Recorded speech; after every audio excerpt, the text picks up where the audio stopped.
Hello. What is a vacation to you? Is it a reset? And then when you get back, you need a vacation from your vacation? Is it an escape from your reality, which it turns out you don't actually love? Is it an opportunity for growth because everything is outside your comfort zone and you don't have the same perception of control you have at home? Today, I'm going to offer you some tools that you can explore to create an inner vacation-esque sanctuary. And as you discover which tools are best for you, you can create a toolkit for your capital S self or for yourself that can guide you into the sanctuary, this internal sanctuary, when the external world gets messy and chaotic. So we'll talk about building this toolkit from your highest self, that capital S self, and we'll explore what it's like to connect with that place, with that inner wisdom. So what would your life be like if you had an easily accessible toolkit that you could access when you're in crisis? And what if that toolkit also included the things that bring you joy and inspire you, so it's also useful when you're not in crisis mode? So before we get to building a toolkit, we need to bring in some aim, awareness, intention, mindfulness. So let's prepare to connect to that aim. This is something that I do every single day, several times a day. I do it in a bunch of different ways, but the bottom line or the basic steps of how I do this is I just ask my ego to get out of the way so that I can be fully open to divine guidance. So I'll just say to myself, ego, step aside, or I'll even say, may my ego step aside so that I can be fully open to divine guidance. So whatever your words are there, get your lowercase s self out of the way so that your highest self can be at the forefront. So just take a minute and try this out. If you're open to it, just ask your ego to step aside so that you can receive divine guidance.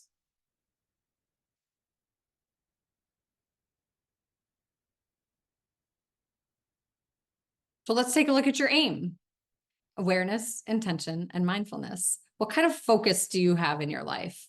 What are you looking at? What are you looking for? And are you being honest with yourself about that? Do you have honesty and awareness around your perception of your external world? So let's test these answers that you just gave yourself with a question for you to ponder.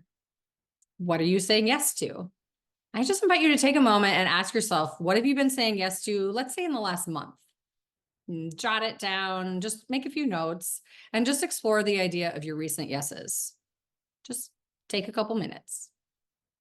You can even pause the video if you want. So here's a pro tip I've learned from my teachers.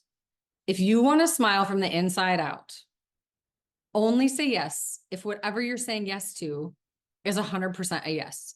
If it's not aligned with your authentic self, with your soul's desire, with who you really are, then your energy is best focused elsewhere. In other words, if it's not a hell yes, it's a hell no. So you can use your aim, your awareness, your intention, and your mindfulness, and your connection with the highest self to determine these hell yeses and these hell nos. So we ask ourselves what we've been saying yes to, and this can give us really good clues as to why we might be feeling depleted or why we're feeling really passionate about our lives. Are you living the life you love, or are you stuck in the suck? How are you showing up in this world? What does a safe and sacred space look like for you? Do you even have one? Here's another pro tip: creating a sacred space within you, like on the inside, in your internal world, helps you discern where your safe and sacred spaces are out in the world. Now, let's bring this back to travel and vacation, like we kind of talked about at the beginning. We can learn a ton when we take a vacation. Travel opens up opportunities for excitement, for challenges, for growth and observation, for that pause for discernment, that pause for gratitude. And inevitably, when we travel, the unexpected happens. Things happen that are outside of our control. And all the external resources and things that can bring us the comfort of the known aren't there around us when we're traveling. So let's circle back to creating this toolkit, to creating something that you can use that's internal, that can support yourself when you need support the most. So when we're in these most challenging moments where life is painful or chaotic, sometimes we can forget what comforts us. We might be too frazzled to even know what we might need. And so what if, when we're not in that frazzled state, what if we're not in that challenge state? What if at that time we notice what it is that supports us? What if we take notice of what it is that supports us and brings us comfort and provides us what we need? What if we look at that when we're in a calm state? What if we don't wait until we're in a heightened and uncomfortable state? A heightened and uncomfortable state. So how are you listening? And who are you listening to? And perhaps most importantly, where are you listening from? So let's explore this together. Just take a moment and take an inhale through the nose and exhale, open mouth, sigh it out. And just notice how you're feeling right now. And then before we take a few more breaths together, take note of how your body feels right now. Like your body, how does your physical body feel right now? Notice where there's tension, notice where there's space, just notice how it's feeling. And then let's take 3 more breaths like that. You can inhale through the nose, open mouth, sigh it out. 2 more. 1 more.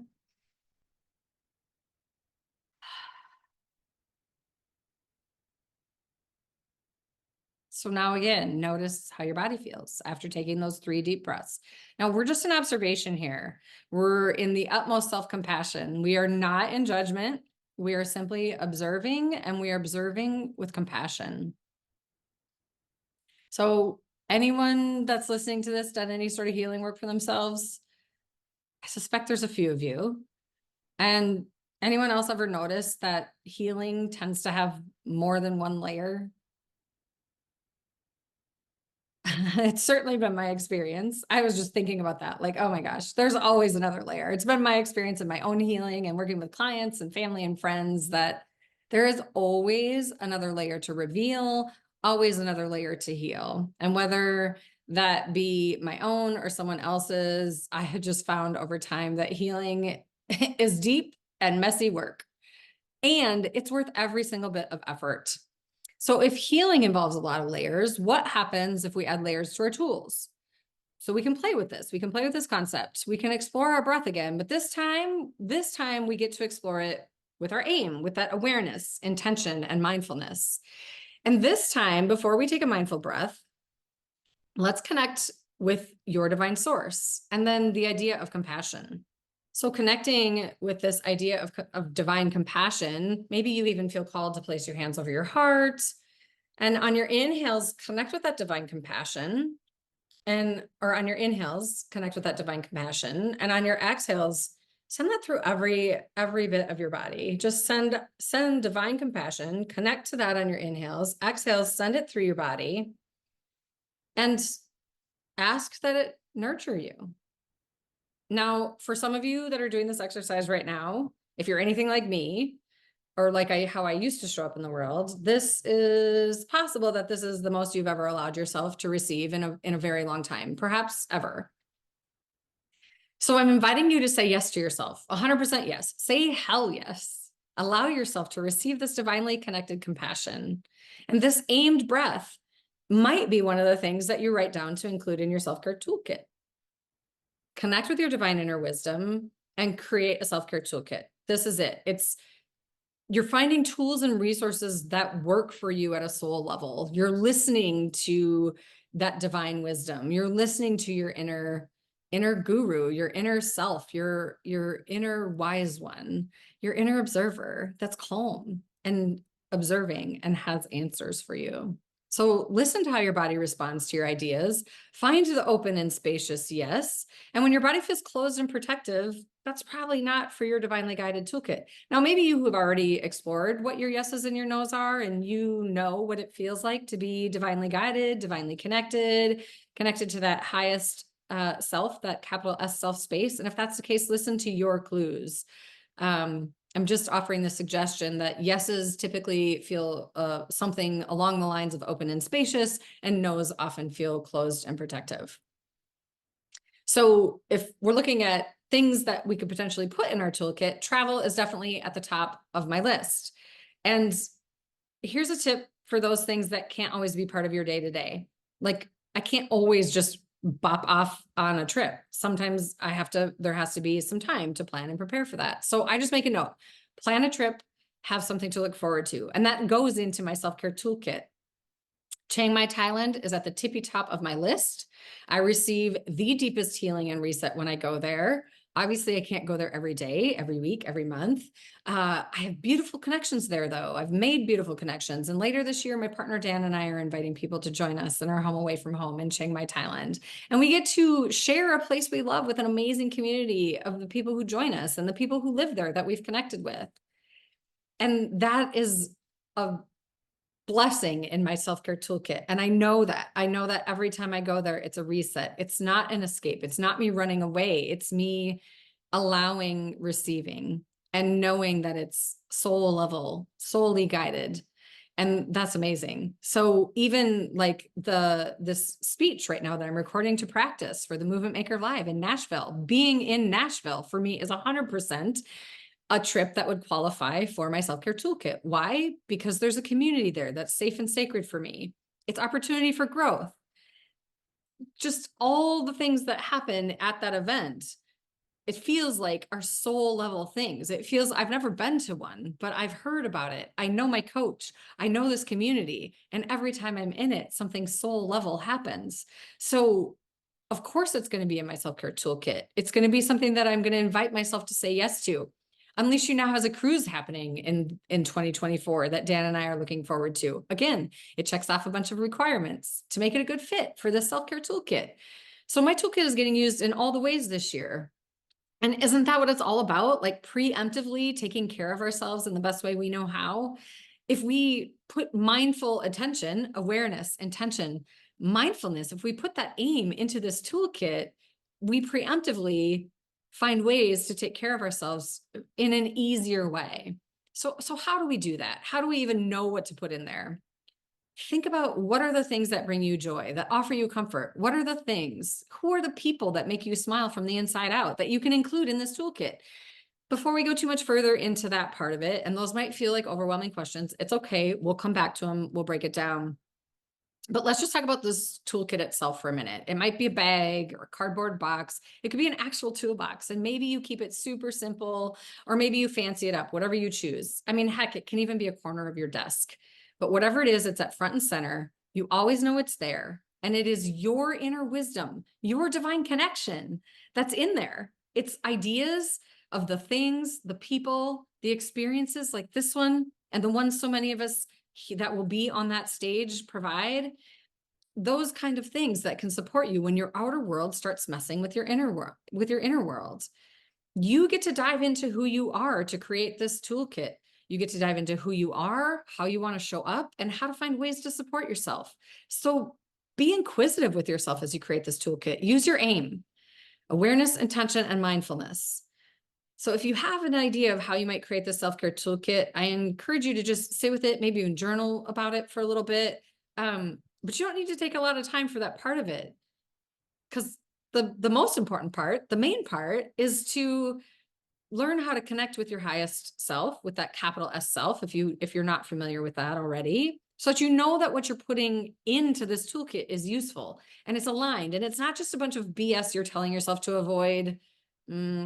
Like the things that we avoid when we're doing the healing work, right? Like that would be a whole nother speech, but healing work definitely brings in this pattern or this tendency for avoidance. I'm finding that to be true for myself, for other people. We need to get good at calling ourselves on our BS and calling ourselves on avoidance, because it's one of the things that can keep us stuck in that suck for way longer than needed. And sometimes we need to pause, and sometimes we need to take that time. And other times we're just avoiding the crap out of the healing, and knowing how to connect so that we know that answer and where it's coming from is important. So when you're looking for your awareness, your intention, your mindfulness, when you're looking for that aim, what are you focusing on, and where in your being is it coming from? Is it coming from that messy mind loop, or is it coming from that heart space? Now, I have a story for this one, and we'll see. I'm going to be completely transparent. I'm going to actually read this. It's from a book that I'm writing, and a version or something like this will be in the book. So let me get to that spot. And I'm just hoping that reading it will make me more in my mind and less in my emotions for this moment, because this one can still get me into that emotional state. So I'm just going to take a breath and ground into this moment. This is an event in my life that happened over 10 years ago. Um, and it is one of the events that changed my life profoundly. So when my nephew was 10 years old, he was diagnosed with brain cancer. And I had just begun my intentional deep dive healing journey. And I was already super messy within that process. So when they found the tumor, we didn't know where the prognosis was taking us. And in the beginning, things didn't really look so hot for that 10-year-old boy. The tumor was in a difficult spot. It was hard to operate in that spot, and they weren't sure what kind of cancer it was, but they did know that there was zero chance that it was not cancer. So it was really hard for me to get out of the loop in my mind that was filled with fear. But at the same time, I was living out of this heart space because I had so much love for this little boy and what was going on, what was going on in his life and what he was going through. I had so much love for his brother and my two boys, and I didn't really know how to navigate this. I just knew that I needed to show up and not make things worse than they already were. Now, the funny thing is, all four boys seemed like they were doing better than any of the adults in the room. At least that was my perspective. And I learned a lot in that experience. I learned to observe with honesty over avoidance, and I learned that my perspective of the world wasn't very accurate or kind. I learned that I wasn't connected to myself on a very deep level, that I had a lot more to learn, and I wanted to show up in the world differently. You see, my nephew, his brother, and my two boys were dropped into the present moment. They inspired me to do better, to be better. They'd be in the hospital room giggling about bedpans and offering suggestions of what they could put in the IVs. They'd crack jokes like boys that age do. It was like they made the most of every moment. They were present. I'm sitting in the hospital room witnessing them, and I'm thinking they don't seem anxious. They weren't thinking about what was happening or what was coming next. They were not making memories. They were making moments. They were in the moment. And I remember thinking, we are doing something wrong as the grownups in this room, and I do not want to live this way.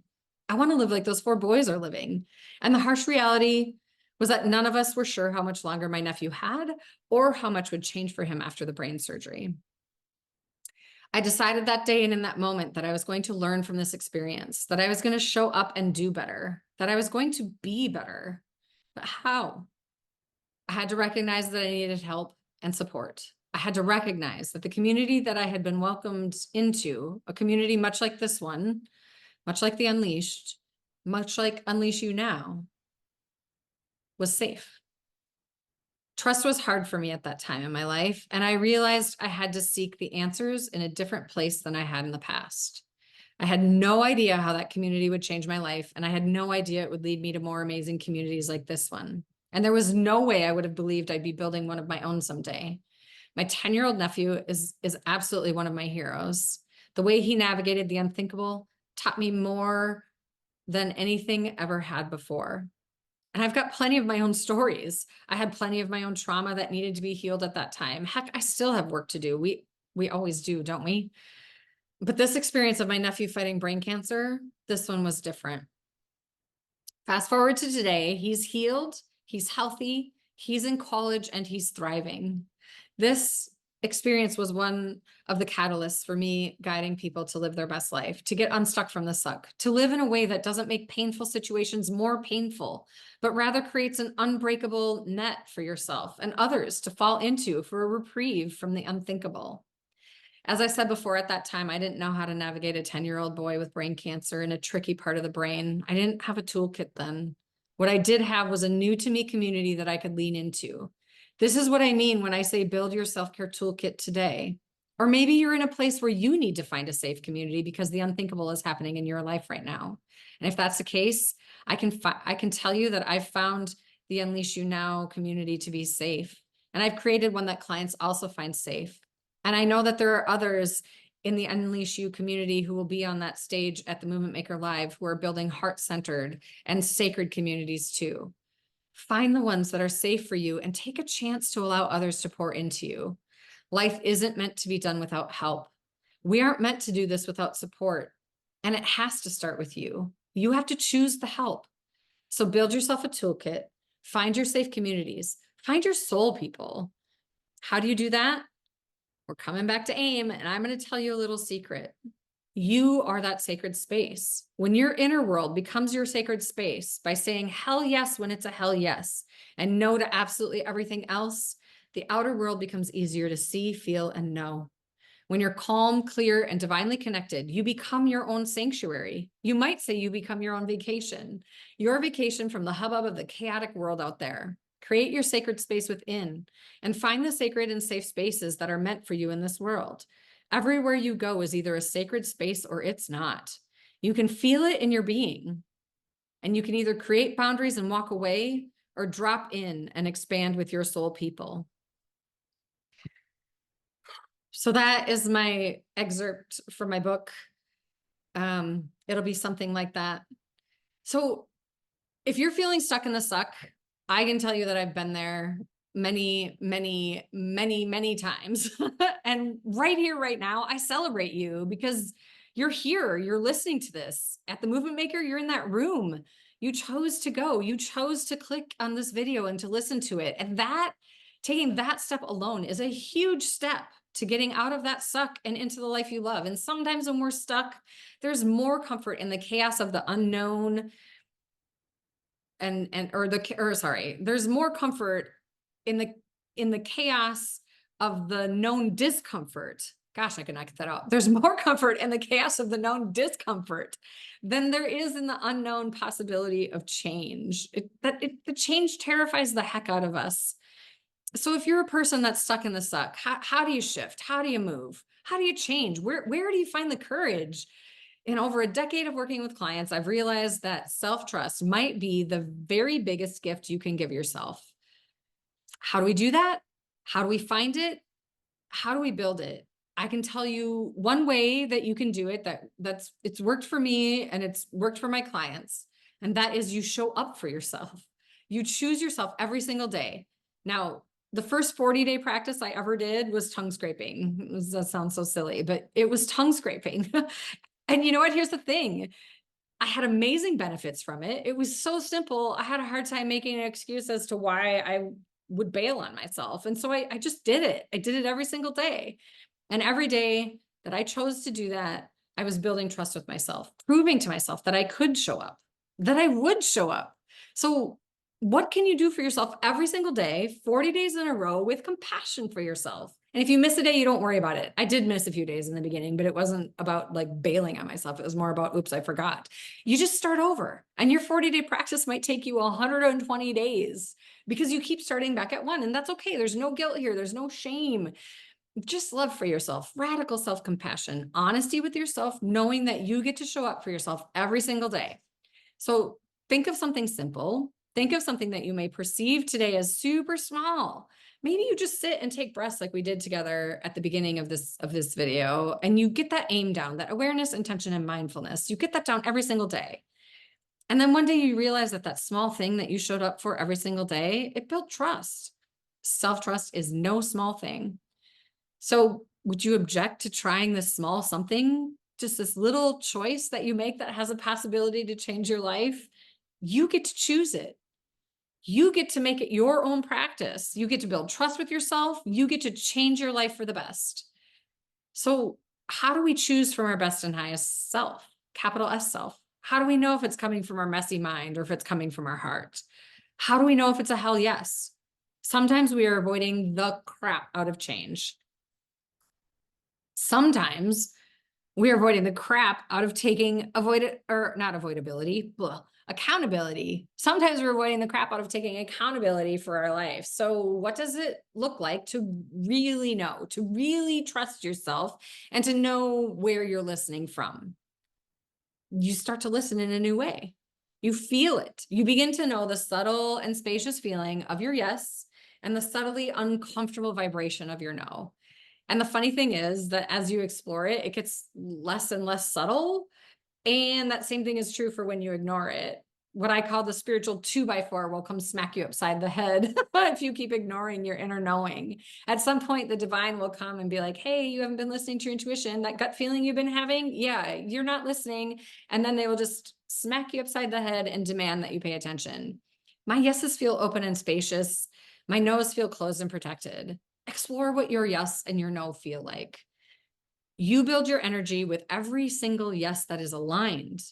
Don't be your own energy drain. Every single choice you make, and you're the only one who gets to choose it, opens you or closes you. Your choices bring you closer to your authentic self or away from who you really are. So when your aim is focused, clear, and spot on, you shine.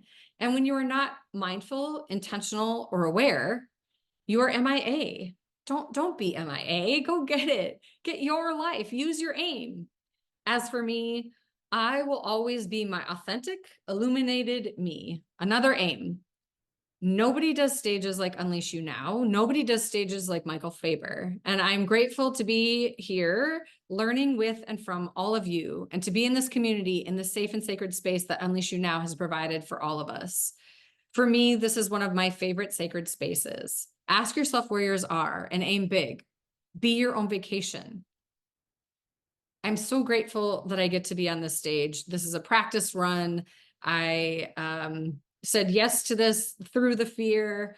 And I even asked for this through the fear, if I remember correctly. And I really am grateful that I get to be here with all of you. I'm grateful to be part of this community. I'm grateful to have safe and sacred spaces with many of you in this room. And I look forward to getting to know the rest of you. Reach out anytime. I would love to connect.